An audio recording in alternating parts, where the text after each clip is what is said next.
오늘 말씀의 제목은 진리와 하나됨이란 제목으로 하나님 말씀 나누기를 원합니다. 바울이 1차 전도 여행을 마쳤고 그 결과를 안디옥 교회에 보고하였습니다. 그래서 수리아 안디옥 교회는 이 하나님께서 이방인들 가운데 역사하심을 통해서 완전한 은혜 가운데 머물고 있었습니다. 그런데 이 하나님께서 복음을 이방인들에게 활짝 열어주시고 그로 인한 그 열매들을 맛보게 하신 은혜 중에 있는 이 자들에게 또 안 좋은 일이 발생하는 것이죠. 15장 1절 보시면 유대로부터 온 자들이 안디옥 교회에 들어가서 큰 혼란을 가중시키고 있다라고 기록하고 있습니다. 결국 이 일로 인해서 어떻게 됩니까? 바울과 바나바가 다툼이 일어납니다. 2절 보시면 바울 및 바나바와 그들 사이에 적지 아니한 다툼과 변론이 일어난지라 라고 되어 있는 것이죠. 결국 교회가 분명히 복음이 전파되고 있는데 이 교회의 어떤 문제로 인하여서 유대로부터 내려온 어떤 유대인들로 인하여서 교회 안에 분란이 생겨나고 이 분란으로 인하여서 교회의 지도자라고 할 수 있는 바울과 바나바 간에도 사이가 금이 가고 있음을 오늘 말씀에서 우리가 알 수 있습니다. 그 논쟁의 내용이 뭡니까? 1절을 한번 읽어보시면 그 논쟁이 무엇인지 정확히 드러납니다. 우리 한번 읽겠습니다. 시작. 사람들이 유대로부터 내려와서 문제들을 가르치되 너희가 모세로 내려고 은혜를 받지 아니하면 우리 구원을 다스리지 못하리라 하니. 예, 이 논쟁의 핵심은 뭐냐면 할례와 구원의 문제였습니다. 과연 구원을 예수 그리스도를 믿는 믿음으로 받는 것이냐, 아니면 그것에 할례를 추가해야 될 것이냐라고 이것을 이제 교회 안에 퍼뜨리게 한 것이죠. 그래서 결국은 교회가 이 일로 인하여서 한동안 다툼과 변론이 일어났습니다. 결국은 해결하지 못하고 그들이 교회 대표를 정해서 예루살렘 교회를 보내서 이것을 확증받자라는 결론에 이제 이르게 된 것이죠. 그래서 이 바울과 바나바 또 몇몇 지도자들과 함께 예루살렘 교회로 가서 사도가 있는 그곳에서 또 교회 장로들과 함께 회의를 통해서 결정짓기를 원했습니다. 그래서 오늘 말씀에 보면 교회 안에 분쟁의 문제가 하나 나와요. 그리고 또 하나는 교회가 교회다움이 어떻게 지켜지는 것이냐, 교회의 거룩성을 어떻게 지켜가는가, 이 두 문제를 확인해 볼 수가 있는 것입니다. 우리가 일반적으로 생각할 때 교회의 그 분쟁의 문제, 하나됨의 문제와 교회의 거룩성의 문제는 항상 반비례적인 관계가 있는 것처럼 생각을 합니다. 분쟁을 해결하는 것은 하나 되는 것이죠. 하나 되게 하려면 다양한 사람을 한 묶음으로 묶어야 되니까 교회의 정체성을 더 확고하게 할 수 있습니까? 아니면 정체성을 더 느슨하게 해야 됩니까? 느슨하게 해야지 더 많은 사람을 포용할 수 있잖아요. 우리가 왜 WCC 문제도 그런 거 아니겠습니까? 하나됨이 먼저냐, 아니면 교회의 교회다움, 교회의 순결성, 거룩성이 훨씬 더 중요한 것이냐, 이런 논쟁이 붙을 때마다 우리의 사고는 어떤 거냐면 교회의 하나됨과 교회의 정체성은 뭔가 반비례적인 관계일 것 같다. 하나됨을 강조하려다 보면 정체성이 흐려지는 것 같고, 정체성을 확고히 하려다 보면 교회 하나됨이 연약해져가는 이런 모습을 우리가 항상 상상하게 됩니다. 그런데 오늘 본문에서는 그것에 대한 해결책을 우리에게 보여주고 있습니다. 우리가 이제 오늘 보셔야 될 것이 바로 그 점입니다. 이 수리아 안디옥 교회에서 지금 논쟁이 일어나고 있는데 바로 할례와 구원의 문제였습니다. 그리고 이 문제를 해결하기 위해서 예루살렘에 이제 도착을 했습니다.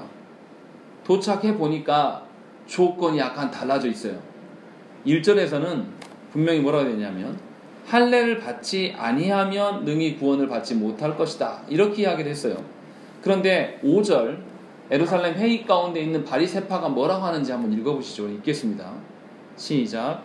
바리새파 중에 어떤 믿는 사람들이 일어나 말하되 이방인에게 할례를 행하고 모세의 율법을 지키라 명하는 것이 마땅하다 아니라. 예, 분명히 1절에서는 할례와 구원에 대해서 이야기를 했는데 할례만을 이야기했었는데 5절에서는 바리새파들이 두 가지를 이야기하죠. 뭐를 이야기합니까? 할례와 할례를 행하고 그 다음 또 뭐도 하라고요? 예, 모세의 율법도 지켜라. 이 두 가지를 강요하고 있는 것을 볼 수가 있습니다. 그러니까 할례 없이는 구원이 불가능하다고 주장하고 구원의 조건을 이렇게 만들어냅니다. 그리고 나서 이방인 회심자들에게 예수님을 믿는 믿음으로는 충분하지 않으니까 믿음에다가 플러스 할례를 해야 되고 거기다가 또 플러스 율법 준수까지 해야지만 교인이다. 그래야지만 성도가 된다라고 이야기하면서 이야기를 하고 있는 것입니다. 이 말은 복음이 불완전하기 때문에 율법을 보충해야 된다는 말로 들려진다는 것이죠. 기독교의 신앙 자체를 완전히 뿌리채 흔들고 있는 것과 똑같은 그런 반응이에요. 그런 일들이 예루살렘 교회 안에서 바리새파들 가운데 일어나고 있었다는 것이죠. 그런데 우리가 분명히 알아야 될 것들은 과연 바울이 이 문제에서 몰랐을 것인가? 바울이 갈라디아서에서 무슨 이야기를 하냐면 갈라디아서 2장 11절부터 14절까지의 말씀을 제가 읽어드리겠습니다. 게바가 안디옥에 이르렀을 때에 책망받을 일이 있기로 내가 그를 대면하여 책망하였노라. 야고보에게서 온 어떤 이들이 이르기 전에 게바가 이방인과 함께 먹다가 그들이 오매 그가 할례자들을 두려워하여 떠나 물러가매 남은 유대인들도 그와 같이 외식함으로 바나바도 그들의 외식에 유혹되었느니라. 그러므로 나는 그들이 복음의 진리를 따라 바르게 행하지 아니함을 보고 모든 자 앞에서 게바에게 이르되 네가 유대인으로서 이방인을 따르고 유대인답게 살지 아니하면서 어찌하여 억지로 이방인을 유대인답게 살게 하려느냐 하였노라 라고 되어 있는 것이죠. 바울이 갈라디아서를 쓴 목적이 정확하게 드러나 있어요. 이 유대인을 향해서 복음을 증거하고 있는데 유대인들에게 분명히 복음만 제시하면 됩니다. 이방인들에게 복음만 제시하면 돼요. 그런데 유대인들이 이중잣대를 갖고 있는 겁니다. 자꾸만 이방인들을 향해서 예수 믿게 됨으로 구원받는 그것이 충분한데 그것 외에 율법 또 할례를 강요하고 있는 것이죠. 율법 중에 하나가 뭐냐면 음식의 정결법의 문제예요. 유대인들이 갖고 있는 사고방식은 뭡니까? 더러운 자들과 함께 식사할 수가 없어요. 이방인들과 식사하면 안 된다는 관념을 갖고 있어요. 그런데 예루살렘 교회의 수장격에 해당하는 이 베드로가 분명히 이방인들과 함께 식사했다는 것이죠. 식사하고 먹고 마시고 있었어요. 그런데 예루살렘 교회에서 파송받은 자들, 유대인들이 갑자기 저기서 나타나요. 그러니까 이 베드로가 어떻게 합니까? 급하게 도망갑니다. 이 말은 뭡니까? 아직도 이 베드로가 뭐에 사로잡혀 있는 것이죠? 율법에 사로잡혀 있는 거예요. 예수 그리스도로 말미암아 분명히 자유함을 준다. 그것이 구원이다. 라고 가르치면서 복음을 전하는 자가 아직도 과거에 그 율법에 사로잡혀 있어서 어떤 음식 정결법에 사로잡혀서 그렇게 도망치는 모습을 보였단 말이죠. 이것에 대해서 바울이 크게 진노하면서 베드로를 꾸중합니다. 누가 선배입니까? 베드로가 더 선배예요. 그런데 바울이 도리어 그 일을 가지고 아주 격하게 안디옥 교회에서 모든 사람들이 보는 앞에서 회중 앞에서 베드로를 혼내면서 어떻게 당신이 이방인들에게 복음을 전하는 자냐 이렇게 말하고 있다는 것이죠. 이 말은 오로지 예수 그리스도로만 우리가 구원받을 수 있음이 족한 거 아니냐. 왜 거기다가 또 다른 율법과 또 다른 행함을 자꾸 집어넣느냐라고 이야기하면서 베드로를 향해서 공격하고 있는 것을 우리가 알 수 있다는 것이죠. 분명히 하나님께서 이방인을 유대인과 동일한 방식으로 하나님의 자녀로 받아들이셨습니다. 그런데 이 베드로는 말로는 이방인에게 복음이 열렸다고 하지만 자기 안에 삶의 뼛속 깊은 곳에는 아직도 율법과 어떤 정결법에 매여서 살아가는 것을 볼 수가 있다는 것이죠. 쉽게 말하면 아직도 이방인을 차별하고 있고 하나님의 복음 외에 또 다른 것을 소망하고 있다는 것이죠. 하나님께서 베드로를 부르실 때 어떻게 부르셨습니까? 이방인에게 복음을 전할 수 있는 자로 보이기 위해서 뭘 보게 하시죠? 환상을 보게 하는데 누구를 만나게 하실 때 환상을 보내십니까? 고넬료를 만나게 하실 때에 분명히 환상을 보게 하셔서 부정한 것을 먹게 하십니다. 그러므로 말미암아 이방인에게 복음을 전하도록 하나님이 스스로 택한 자예요. 근데 그 자가 하나님의 법도를 거슬려서 행하고 있음에 대해서 바울이 분노합니다. 이 사건이 있었어요. 그리고 나서 지금 이 예루살렘 교회에 모여서 회의를 하고 있는 것입니다. 그런데 이 회의의 그 순서를 잘 봐보시면 어떻게 되어 있냐면 오늘 본문에 써여 있는 그 기록대로 보면 세 사람이 발언을 중심으로 이야기를 합니다. 정확히 말하면 네 사람이죠. 처음에 바리새파가 이야기한 거는 죄하고 이 복음에 대해서 변론하는 자들이 세 무리인데요. 첫 번째는 17절에 보시면 베드로가 나옵니다. 베드로가 뭐라고 이야기를 해요. 그리고 12절에 보면 바나바와 바울이 변론합니다. 그리고 13절부터는 야고보가 변론하고 있는 내용을 볼 수가 있는 것입니다. 그래서 이 베드로와 야고보와 바나바와 바울이 무엇이 옳은 것인가, 무엇이 하나님의 뜻에 합당한 것인가를 쭉 설명해 갑니다. 첫 번째로 베드로는 무슨 이야기를 합니까?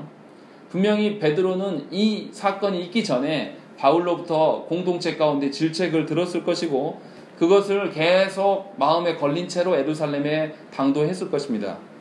그래서 이 베드로 안에 분명히 심경의 변화가 일어났을 거예요. 내가 말로는, 입으로는 그리스도로 인하여서 구원받는다라고 이야기를 하지만 실제로 나의 삶에서는 내가 복음대로가 아닌 아직도 율법의 매인자구나라는 것을 깨달았을 거예요. 그리고 예루살렘에 올라오는 과정 중에서 하나님께서 자신을 어떻게 부르셨는가를 되돌아볼 기회를 분명히 가졌을 것입니다. 그리고 나서 베드로는 놀라운 변화를 보입니다. 갈라디아에서 지적받는 것과는 전혀 다른 이야기를 합니다. 베드로의 진술이 이제 이것을 증명하죠. 먼저 베드로가 뭐라고 합니까? 자신이 하나님께서 택하심으로 말미암아 이방인들에게 복음을 전하고 있는 자이다 라고 고백을 합니다. 그래서 이방인들도 우리 유대인들처럼 동일하게 하나님께서 성령님을 허락해 주시고 그로 말미암아 예수 그리스도를 믿음으로 말미암아서 이방인들도 깨끗하게 되었음을 분명히 밝히고 있는 것이죠. 그러니까 하나님께서 유대인들과 이방인들을 전혀 차별하지 않는데 왜 너희 유대인들이 하나님이 차별하지 않음을 너희가 차별하느냐라고 이야기하면서 언급하고 있는 것이죠. 우리 11절 말씀 우리 함께 읽겠습니다. 시작. 그러나 우리는 그들이 우리와 동일하게 주 예수의 은혜로 구원받는 줄을 믿노라.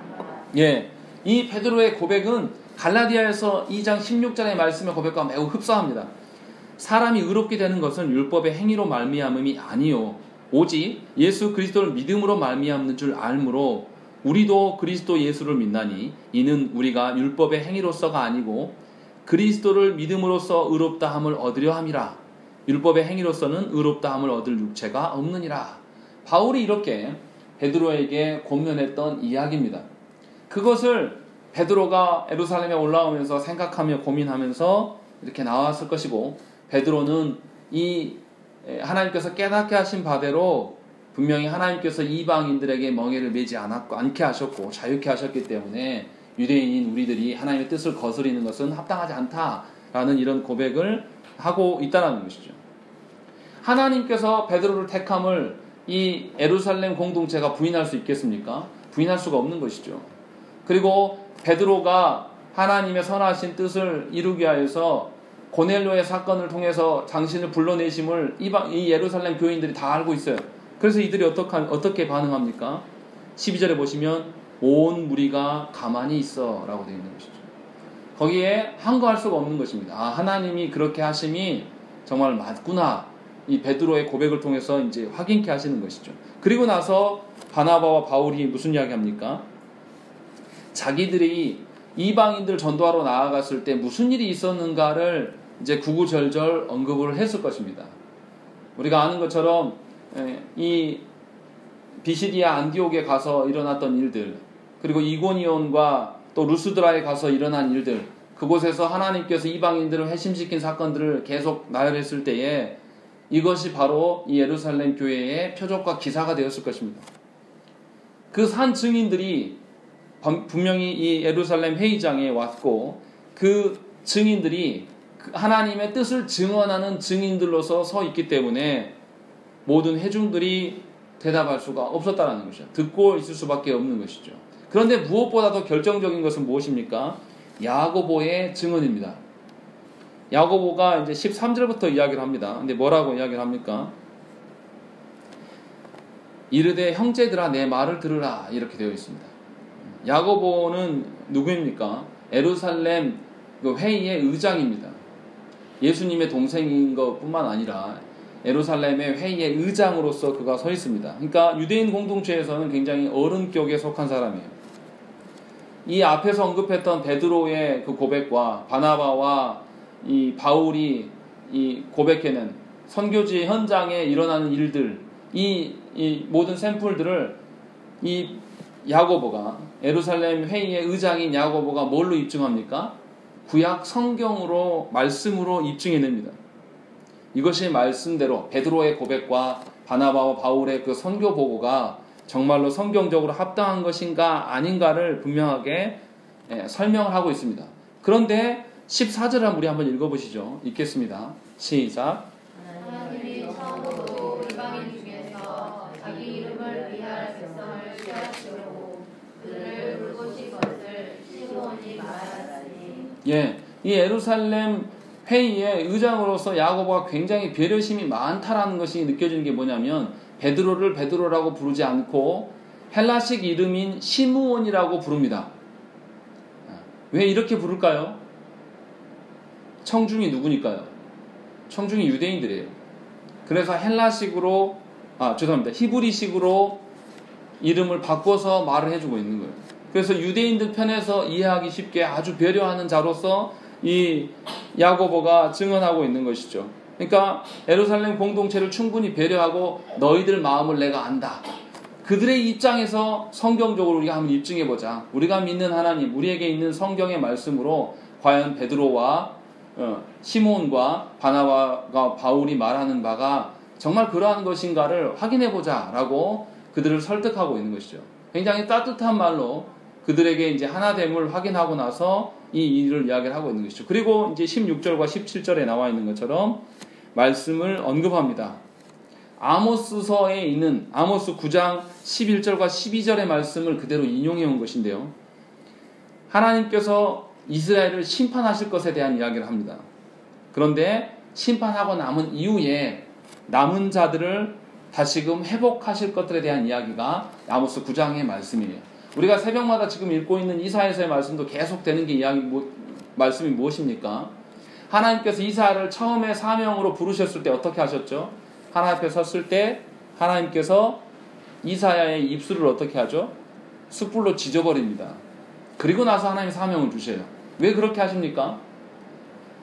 이사야가 갖고 있는 그 더러움, 이사야가 선지자로서 이 입술의 사역으로서 이제 나가야 되는데 이사야 안에 있는 그 더러움들을 하나님께서 불태우시고 정결한 상태로 하나님의 사명을 주신단 말이죠.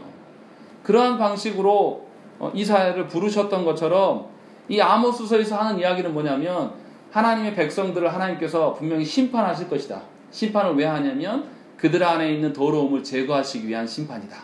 그리고 심판이 끝나고 나면 그들 남은 자들을 회복하실 것에 대한 이야기를 하고 있는 구절이 아모스서 9장의 말씀입니다. 그런데 분명히 뭐라고 되어 있습니까? 17절 말씀 보시면 우리 한번 읽겠습니다. 시작. 이는 그 남은 사람들과 내 이름으로 일컬음을 받는 모든 이방인들로 주를 찾게 하려 함이라 하셨으니. 예, 이스라엘의 심판받고 남은 자들만을 하나님을 찾게 만드는 것이 아니라 누구도 함께 찾게 하겠다고요? 모든 이방인들로 주를 찾게 하겠다라고 하나님께서 분명히 선지자를 통해서 과거로부터 계속 예언되었던 말씀이에요. 이것은 아모스만 이야기하는 것이 아닙니다. 우리가 아는 이사야와 에스겔과 예레미야 선지자도 동일한 것들을 계속 언급을 해왔습니다. 그러니까 말씀을 조금만 면밀히 보면 유대 선민주의, 자기만 하나님의 택한 백성이라고 말할 수가 없다라는 것이죠. 그런 방식으로 설 수가 없어요. 분명히 하나님께서는 모든 열방이 주께 돌아오게 할 것이다 라는 것을 분명히 계속 예고하셨다라는 것이죠. 이 말씀에 비춰보니까 지금 베드로가 고백했던 것들, 그리고 바나바와 바울이 보고한 선교지의 그 현상들, 이 모든 것들이 성경적인 것이다 라는 것을 확증할 수가 있다라는 것이죠. 그래서 뭐라고 합니까? 19절에 있는 것처럼 내 의견에는 이방인 중에서 하나님께로 돌아오는 자들을 괴롭게 하지 말라라고 이야기하고 있는 것이죠. 여기 의견이라는 단어라고 우리가 해석이 되었는데 사실은 이거보다 더 강력한 단어입니다. 이 크리노라는 단어인데요. 이 단어는 뭐냐면 의견보다는 좀 더 강하고 판결보다는 약간 약한 개념이에요. 우리나라 단어에는 없어요. 좀. 그러니까 좀 강요하는 것이 아니라 권고나 어떤 성경의 확증성을 이야기를 하고 있는 거죠. 성경에 비춰보니까 너희들이 이방인들의 돌아오는 것에 대해서 문을 열어야 된다. 이것이 하나님의 뜻이다. 그런데 다시 율법으로 인하여서 또 할례로 인하여서 그들에게 멍에를 지우는 것이 합당하지 않다라고 하면서 의장으로서의 거의 판결에 가까운 선언들을 하고 있다는 것이죠.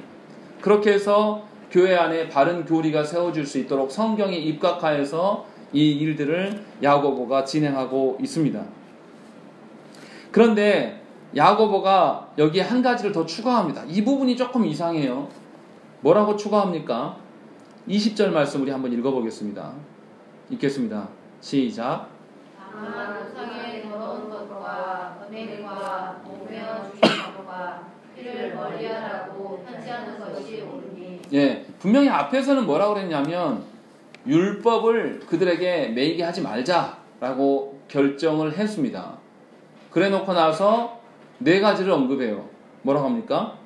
우상의 더러운 것과 음행과 목매어 죽인 것과 피를 멀리하라. 이게 율법입니까? 율법이 아닙니까? 율법이죠. 왜 야고보가 이렇게 할까요? 분명히 앞서서 성경적인 것, 하나님의 뜻이 뭐냐? 율법을 매이지 않는 거다. 그래서 율법을 매이지 말자 해놓고 나서 다시 네 가지를 추가해요. 이거 굉장히 모순적인 행동 아닙니까? 율법이 아니고 오직 믿음으로 구원받는다라고 했으면 그렇게 해야죠. 근데 야고보가 왜 이렇게 할까요? 야고보가 약간 이중적인 어떤 사람들의 군중 심리를 이용해서 인기를 얻으려고 하는 것일까요? 21절에 그 이유가 나옵니다. 21절 말씀 우리 한번 읽겠습니다. 시작. 이때로부터 각성에서 모세를 전하는 자가 있어 안식일마다 회당에서 그 글을 읽음이라 하더라. 예, 야고보가 이렇게 네 가지를 언급하는 이유가 있다는 것이죠. 분명히 야고보가 할례가 불필요한 것이고 율법 역시도 구원에 있어서 의미 없음을 분명히 그도 알고 있고 그렇게 선언을 했습니다. 그런데 이 네 가지 것을 언급하는 이유는 매 안식일마다 이 유대인들이 회당에 모여서 율법을 계속 읽어요. 그럼 어떻게 되겠습니까? 분명히 예루살렘 회의에서는 율법 필요 없다라고 선언을 했는데 읽으니까 어떻게 되겠어요? 굉장히 자괴감이 드는 것이죠. 율법 읽을 때마다 자괴감이 들고 이거 내가 지금 뭐 하는 짓인가? 라는 생각이 들 거란 말이죠. 그러니까 분명히 이 네 가지 것에 대해서 그리스도인의 필수 사항은 아니에요. 그렇지만 유대인 공동체들을 배려하고 있는 것이 이 야고보 사도의 의중인 것입니다. 야고보 사도는 분명히 유대인들만을 배려하고 있는 것은 아니에요. 이방인들을 향해서 충분한 배려를 보이고 있습니다. 그것이 뭐냐면 이제 22절부터 쭉 나오는 이방인 신자들에게 이 예루살렘 교회에서 결정한 바를 알리는 방식이 이방인 교회들을 향한 엄청난 배려임을 우리가 볼 수 있어요. 뭐 합니까? 이방인 교회들 안디옥 교회를 향해서 예루살렘 교회에서 결정된 바를 알리기 위해서 두 가지를 하죠. 뭐 합니까? 편지를 쓰고 또 하나는 뭐 하죠? 네, 유다와 실라를 보내요. 왜 두 명을 보낼까요? 두 명을 보낸다는 것은 증인이에요. 법적인 의미가 있다라는 거예요. 다시 말하면 예루살렘 교회에서 결정한 바가 법적인 효력이 있고 그것으로 그들을 확인해 줄 수 있도록 문서를 보내고 이 문서를 해명할 수 있는 두 증인을 보내겠다는 거예요. 이것은 상대방을 아주 존중해 주는 것이고 상대방을 향해서 배려하는 마음으로 이렇게 하고 있는 것이죠. 그런데 더 두드러지는 것은 뭐냐면 편지의 내용입니다. 23절부터 계속해서 편지의 내용이 나와요. 29절까지가 편지의 내용입니다. 편지의 내용을 하나하나 살펴보면 이런 것이죠. 23절에 보면 사도와 장로된 형제들은 안디옥과 수리아의 길리앗에 있는 이방인 형제들에게 문안한다라는 것이죠. 동일한 형제됨으로 그들을 부르고 있다는 측면. 또 하나는 무슨 이야기를 하냐면 사과하고 있어요. 24절에 보면 우리 가운데 어떤 사람들이 우리의 허락도 없이 나가서 헛된 말로 너희들을 혼란케 했다. 이것에 대해서 해명하고 있는 것이죠. 분명히 야고보 사도는 교회의 의장으로서 거기에 대해서 해명하고 그들에게 오해를 풀어주고 있어요. 그리고 나서 25절과 26절에 뭐라고 합니까? 바나바와 바울을 뭐라고 부릅니까? 우리 주 예수 그리스도의 이름을 위하여 생명을 아끼지 아니하는 자인 우리가 사랑하는 바나바와 바울 이렇게 부르고 있는 것이죠. 바나바와 바울이 어디의 수장이죠? 안디옥 교회의 수장이에요. 그러니까 이 안디옥 교회 수장을 굉장히 존중하면서 저들이 복음 위에서 생명을 아끼지 않은 그런 분들인데 우리도 역시 너희들처럼 우리가 사랑한다. 그분께 우리가 말을 들었다. 라고 이야기하면서 안디옥 교회의 충분한 그 상황과 안디옥 교회의 형편에 대해서 충분히 이해하고 있음을 야고보 사도가 편지 가운데 온전히 다 드러내 보이고 있는 것이죠. 그리고 더 중요한 거 25절과 26절에 보면 만장일치로 결정했다. 한 명도 이 결정한 바에 대해서 거부한 사람이 없이 예루살렘 교회가 온 회중이 동일한 심정으로 지금 편지를 쓰고 있는 거다 라고 밝히면서 아주 확실하게 구원은 오로지 믿음으로만 율법과 할례에 얽매일 필요가 없이 하나님의 선하신 뜻대로 우리가 함께 가자라는 그런 메시지를 보냅니다. 그런데 이제 거기에도 이제 한 가지가 들어가 있죠. 29절에 보시면 우상의 제물과 피와 목매어 죽인 것과 음행을 멀리할지니라. 이것은 이제 언급을 해요. 이것은 뭐냐면 유대인들 향한 배려예요. 그것으로 이 안디옥 교회를 족쇄에 채우고 그들에게 억압하기 위한 방편이 아니라 유대인 공동체와 이방인 공동체가 하나 되기 위해서 양 측면에서의 배려를 이 야고보 사도가 제시하고 있는 것입니다. 그러니까 이 야고보 사도가 분명히 양 공동체를 향하여서 서로를 향하여서 포용하고 교제할 것들에 대한 그 현명한 결정을 내리고 또 교회를 바르게 이끌고 가고 있는 것을 우리가 볼 수 있다는 것이죠. 그러니까 교회의 분쟁 요소를 해결할 때 분명히 무엇으로 해결합니까? 증인들의 말도 중요하지만 무엇보다도 어떤 것을 통해서 이 분쟁을 해결합니까? 하나님의 말씀, 구약의 말씀을 통해서 이 분쟁의 기준점이 무엇인가를 제시하고 난 이후에 배려의 일들을 보이고 있다는 것이죠. 여기에서 우리가 봐야 될 게 무엇이겠습니까?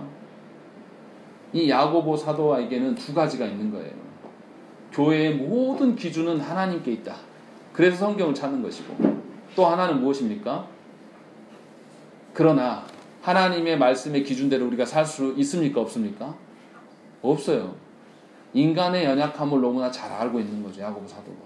그래서 연약한 자들을 향한 그 포용의 길로서 배려를 제시하고 있는 것을 우리가 볼 수가 있다는 것이죠. 그러니까 교회의 순결성, 거룩성을 말씀으로 하나님의 뜻으로 지켜내면서 동시에 교회의 하나됨을 위하여서 어떻게 하죠? 인간의 연약함과 어리석음을 약간은 인정하고 배려할 수 있는 길을 열고 있다는 것입니다. 이런 점에서 이 야고보 선생이 우리에게 보여주고 있는 그 놀라운 지도력을 우리가 한번 살펴보아야 한다는 것입니다. 제가 전도사 때 막 이제 신학을 배워가고 너무 재밌더라고요. 그리고 나서 사역지를 가보니까 이거 사역지가 말이 아니에요. 이 너무나 성경적이지 않은 것들로 가득 차 있는 거예요. 그러니까 제 안에 어떤 마음이 들겠습니까? 계속 막 분노가 일어요. 막 교회만 가면 이것도 성경적이지 않고 이것도 성경적이지 않고 아니 왜 이렇게 성경적이지 않은 것을 하면서 교회라고 하지? 하면서 너무 막 분노가 치올랐어요. 근데 전도사가 돼서 이제 강도사가 되니까 분노가 어떻게 되겠습니까? 막 더 커지는 거죠, 막. 그러니까 설교가 어떻게 되겠습니까? 은혜는 하나도 없고 어떻게 돼요? 막 찍는 설교만 하는 거예요. 제가 자주 하는 조국교회가, 한국교회가 어떻게 하면서 막 계속 하니까 성도들이 저를 어떻게 봅니까? 무서워하기 시작합니다. 저는 사랑의 마음으로 분명히 화를 내고 설교를 했는데 하고 내려오니까 성도들이 굉장히 무섭대요. 심지어 막 60대, 70대 분들이 저를 두려워해요. 근데 제가 30대였는데. 왜 이러지? 난 분명히 사랑해서 한 건데. 그때는 몰랐습니다. 지금 내가 뭘 하고 있는지를 잘 몰랐어요. 무슨 말씀을 제가 드리려고 이 이야기를 하는 것이냐면 영혼의 변화를 내가 바르게 한다고 해서 영혼의 변화가 일어나는 것이 절대 아니에요. 제 말씀 오해해서 들으시면 안 됩니다. 성경대로 바르게 해야 돼요. 그런데 성경대로 바르게 하는 것에 있어서 인간의 연약함을 우리가 고려해야 된다는 것이죠. 교회 안의 기준을 곡해하고 뒤틀리게 하자는 뜻은 절대 아닙니다. 분명히 교회 안의 질서를 잡을 때는 하나님의 말씀대로 분명히 세워야 됩니다. 그러나 이 말씀대로 과연 저와 여러분들이 말씀대로 100% 지키는 자가 누가 있습니까? 저도 설교를 하고 있지만 그렇게 지키는 자가 없어요. 우리가 그렇게 지켜내서 하나님의 자녀고 직분자가 되고 오늘까지 살아 있습니까? 하나님께서 과하게 우리에게 은혜를 베푸셨어요. 하나님께서 우리 이스라엘 백성에게 언약을 주셨습니다. 근데 언약을 주셨는데 지킵니까? 안 지킵니까? 안 지켜. 지키려고 하는 신용이라도 하면 괜찮죠. 아예 안 지켰어요. 그런데 하나님 어떻게 합니까?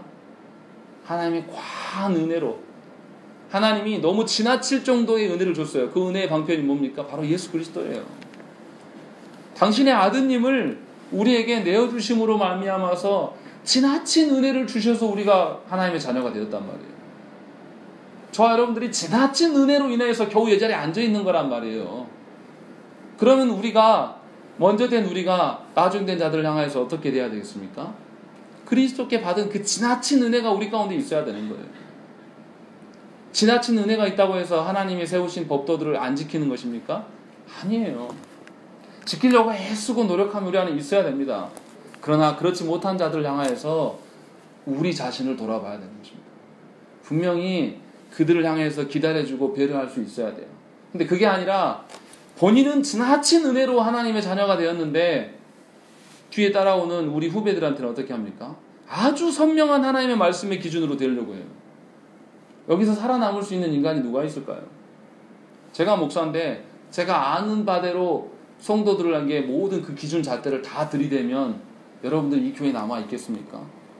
어디가 하나님의 은혜를 경험할 수가 있겠습니까? 그럴 수 없는 것이죠. 분명히 우리가 간과하지 말아야 될 것들은 교회는 하나님께서 세워가십니다. 그래서 하나님의 기준과 질서에 있어서 우리가 힘내고 그 일들을 세우려고 애쓰고 노력을 해야 돼요. 그러나 그렇게 우리가 애쓰고 노력해도 우리의 연약함과 우리의 죄성은 여전히 남아있다는 것입니다. 그렇기 때문에 우리가 하나님 앞에 긍휼을 구할 수밖에 없는 것이죠. 내 스스로 나를 보면서 나에게 애외사항을 두라 이렇게 말하라는 것이 절대 아니에요. 그러지 못한 영혼들에게 우리가 손을 내밀고 그에게 배려할 수 있는 어떤 그런 여지를 남겨두자는 것이죠. 그것이 그리스도께서 우리에게 행하신 바, 그 사랑을 경험한 자들의 합당한 태도라는 것이죠.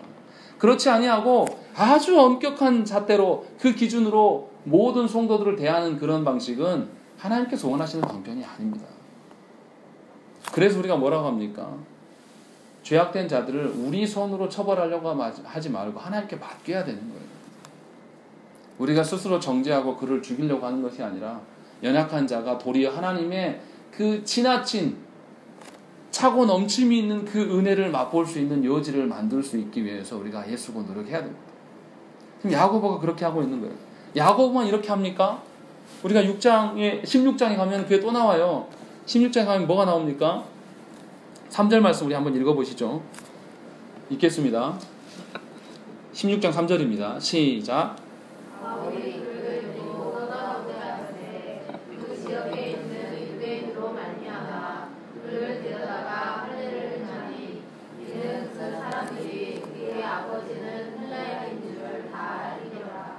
예, 바울이 이제 우리가 언급하지 않았지만 이 바나바와 헤어지게 되고 바울이 이제 복음을 전하러 가는데 그 가는 중에서 디모데를 만납니다. 매우 신실한.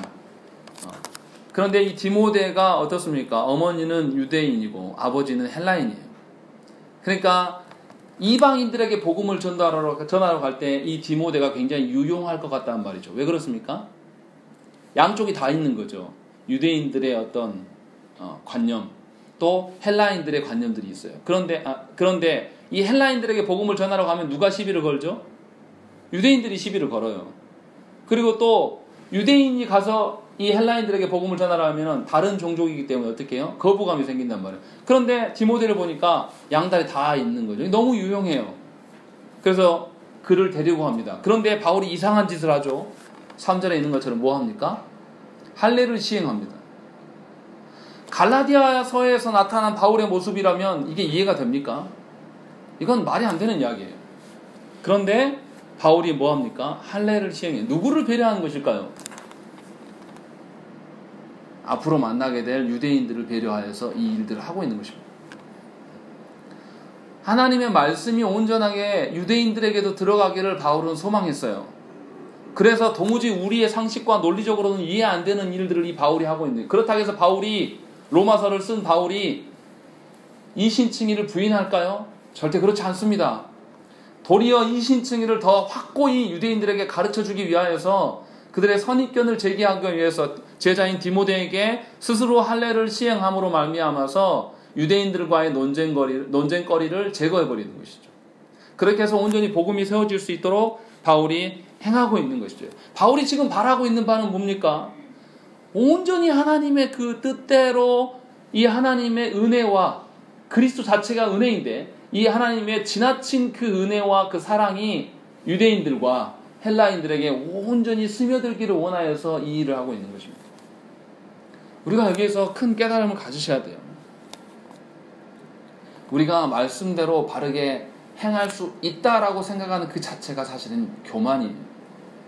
추구해야 돼요. 근데 어떤 방식으로 추구하는 것이죠? 하나님께 의존해서 내 힘으로 할 수 없기 때문에 하나님께 구하는 방식으로 추구해야 되는 것이죠. 그런데 우리가 항상 실수하고 착각하는 게 무엇입니까? 내가 할 수 있다라고 생각을 하는 것이죠. 우리가 아까도 성경 공부를 이야기를 했지만 하나님과 함께 고민해야 돼요. 하나님과 함께 삶을 살아왔을 때에 하나님의 지식의 어떠함이 우리 가운데 풍요로움으로 드러나는 것이죠. 하나님 앞에서 우리가 율법을 완수할 수 있는 자들이 절대 아니에요. 그러나 하나님의 그 복음, 하나님의 말씀을 통하여서 우리가 그 일을 시행할 수 있는 힘을 주신단 말이에요. 그렇기 때문에 저와 여러분들이 분명히 아셔야 될 게 무엇입니까? 하나님을 의존하는 것이 우리의 삶에 드러나야 되는 것이고 우리의 더러움과 약함을 늘 인정하는 것이 우리의 삶의 방식이 된다는 것이죠. 복음이 변질되지 않도록 분명히 우리가 바르게 세워나가야 돼요. 그러나 그 일에 집착함으로 말미암아서 교회의 분열을 초래하는 것 역시도 복음을 훼손하는 일임을 우리가 또 기억해야 된다는 것이죠. 다시 말하면 복음이 변질되는 것들을 막는 것과 교회의 하나됨의 문제가 각각입니까? 아니면 함께입니까? 함께 돼야 되는데 서로 상관관계는 없을 수 있다는 것이죠. 저도 그렇게 생각을 했어요. 정체성을 확보하려다 보니까 하나됨의 위험이 가해지고 하나됨을 너무 지나치게 주장하니까 정체성이 훼손되는 거 아니냐. 그래서 항상 반비례 관계로 생각을 했단 말이죠. 그런데 오늘 말씀을 보고 이 사도들의 행함을 보면 그렇지 않다라는 것이죠. 분명히 복음을 세우면서도 동시에 하나님의 그 은혜를 실현하는 방식으로서 배려가 그 가운데 드러난다는 것이죠. 그렇다고 해서 오늘 이 사도행전 15장에서 나타난 그 배려라는 것이 한정없이 모든 것을 용서해주는 그런 방식은 절대 아닙니다. 분명하게 저와 여러분들이 알아야 될 것이 있다는 것이죠. 유대인들을 향한 그 배려와 또 이방인들을 향한 그 배려가 양쪽에서 다 있었다는 것이죠. 마틴 루터가 이 이야기를 했습니다. 제가 이것만 읽고 말씀 마치겠습니다. 믿음에 관해서는 우리는 불굴의 존재가 되어야 하고 할 수만 있다면 철석보다 더 단단해야 한다. 그러나 마음을 울리는 사랑에 관해서는 우리는 부드럽고 갈대나 바람에 흔들리는 잎새보다 더 유연하며 모든 것에 양보할 준비가 되어 있어야 한다. 이렇게 루터가 우리에게 이야기를 했습니다. 바라기는 우리 교회가 그러기를 소망해요. 하나님의 말씀에 그 바르게 하기 위한 끊임없는 추구함이 있는 동시에 그러하면서 우리의 힘과 능력으로 할 수 없음에 대한 하나님에 대한 고백, 또 그리고 우리의 연약함에 대해서 서로를 배려할 수 있는 그 은혜가 저와 여러분들의 모든 삶 가운데 충만해지기를 간절히